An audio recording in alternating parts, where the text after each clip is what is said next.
Thank you. Director Brennan, it's good to have you here again. I apologize I have not been present in person. I've been in the Intelligence Committee's equivalent of a makeshift daycare, but I've been listening intently. Chairman Burr and I discussed letting him babysit my son so I could come out and ask questions, but we were afraid it would land both of us in Child Protective Services. I did, however, hear his opening statements and many of the other statements of members of this committee thanking you on behalf of all the men and women who serve at the CIA, and I want to associate myself with those comments. In many cases, they face even more hardships and risks than do our troops, and while our troops get recognition appropriately at ball games or when they walk through airports and people buy them beers or meals, obviously your officers do not, and they deserve all the recognition that our troops get as well. I want to discuss cooperation with our intelligence community from Silicon Valley, specifically Twitter and a company called Data.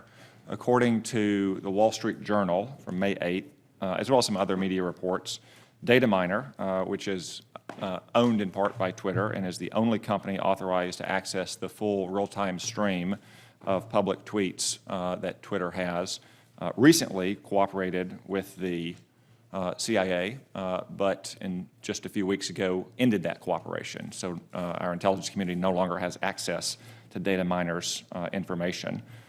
Could you comment on these reports?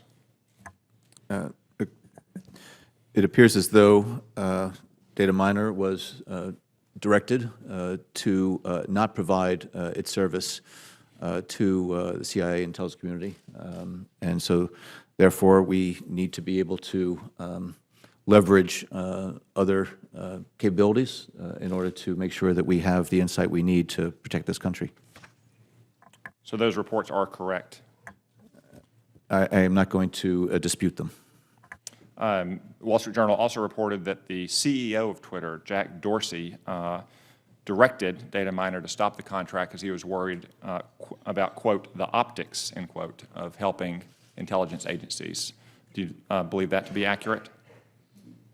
I do not know his motivation for any corporate decision he may have made, but I have no basis to dispute that. The Wall Street Journal also reports that among customers of Data remains RT, Russia Today, a propaganda outlet of Vladimir Putin's government, which Vladimir Putin has said is, quote, trying to break the Anglo-Saxon monopoly on global information streams, end quote.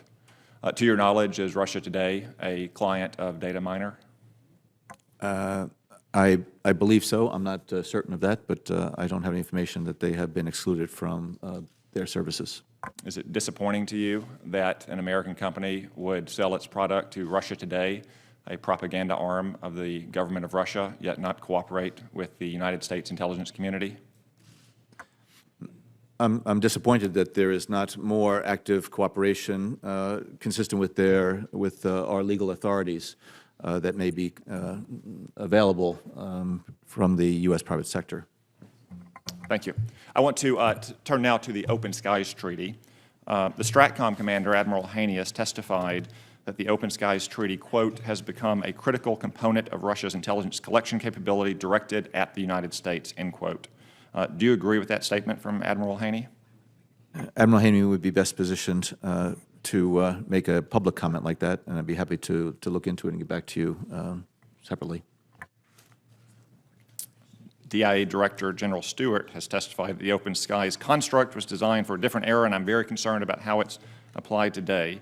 He further said, the things that you can see, the amount of data you can collect, the things you can do with post-processing allows Russia, in my opinion, to get incredible foundational intelligence on critical infrastructure, bases, ports, all of our facilities. So from my perspective, it gives them a significant advantage, end quote. Can Russia use post-processing analysis to enhance their Open Skies collection, as General Stewart has suggested? There have been tremendous technological advancements since Open Skies was first established, and therefore I'm sure that Russia and others take advantage of those technological developments in order to advance their intelligence collection capabilities.